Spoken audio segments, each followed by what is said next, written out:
tintfo tetsi tingakhiwa kungabe tiyatfungwa timphahla noma ticatfulo noma tinsimbi.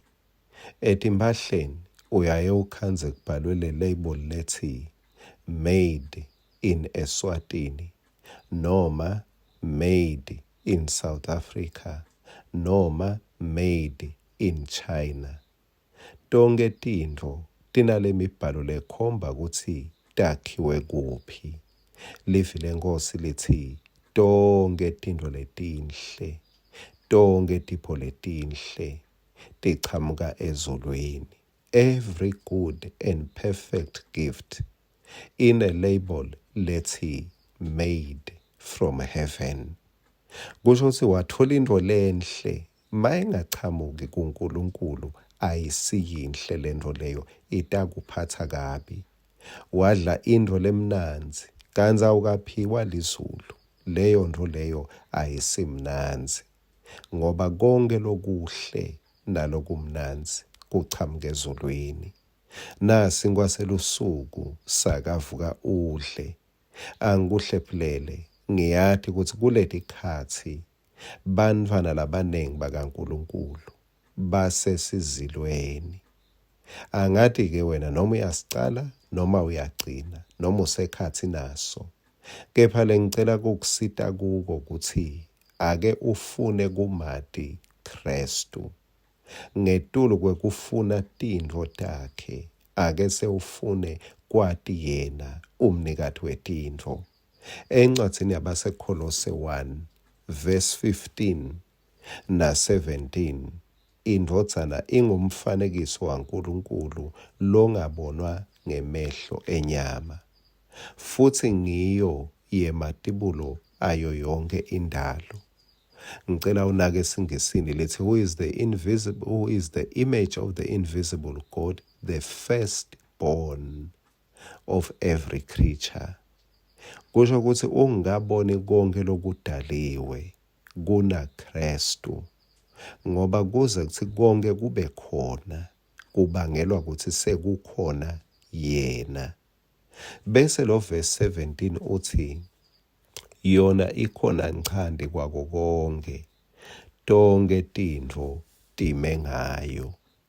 Nasesingisini ngicela kulunguta lithi and he is before all things, and by him all things consist.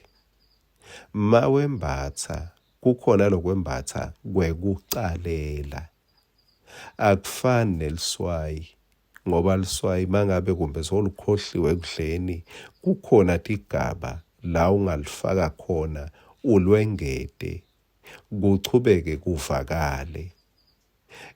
Lokwekucalela lengibekisa ngako kona ungakhohlwa endzaweni yakho kuthi ucalele ngako, ngeke bese ukwengeta ngetulu kwekwembatha konke lokunye vele kwekucalela.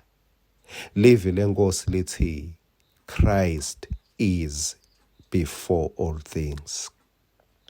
Ake sawucabange ukuthi mangabe lo Kristu nguye wekucalela, lokhona ekucaleni, kungakafiki, kungakembathwa konke lokunye, ngiyabekisa ngalokho, kungakembathwa konke lokunye, ungakatsinzi konke lokunye, ungakasebenti konke lokunye, ungakabhadali konke lokunye, lithi he comes before all things.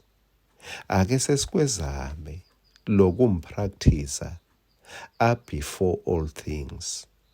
Kusho ukuthi noma ngabe ngima ku-ATM ngikhumbule ukuthi he comes before all things. Ngingambeki ekugcineni kwako konke, akafithi lapho. Bukhona bakhe ngeke bufakale. Kepha he comes before all things, ungaphambi kwako konke. Ake sesikupractice ngekuthi emcebeni wethu kubonakale ukuthi he comes before all things. angatholi imvuthuluka, kepha athole ngaphambi kokuthi konke lokunye kuthole umcebo wethu. Amen.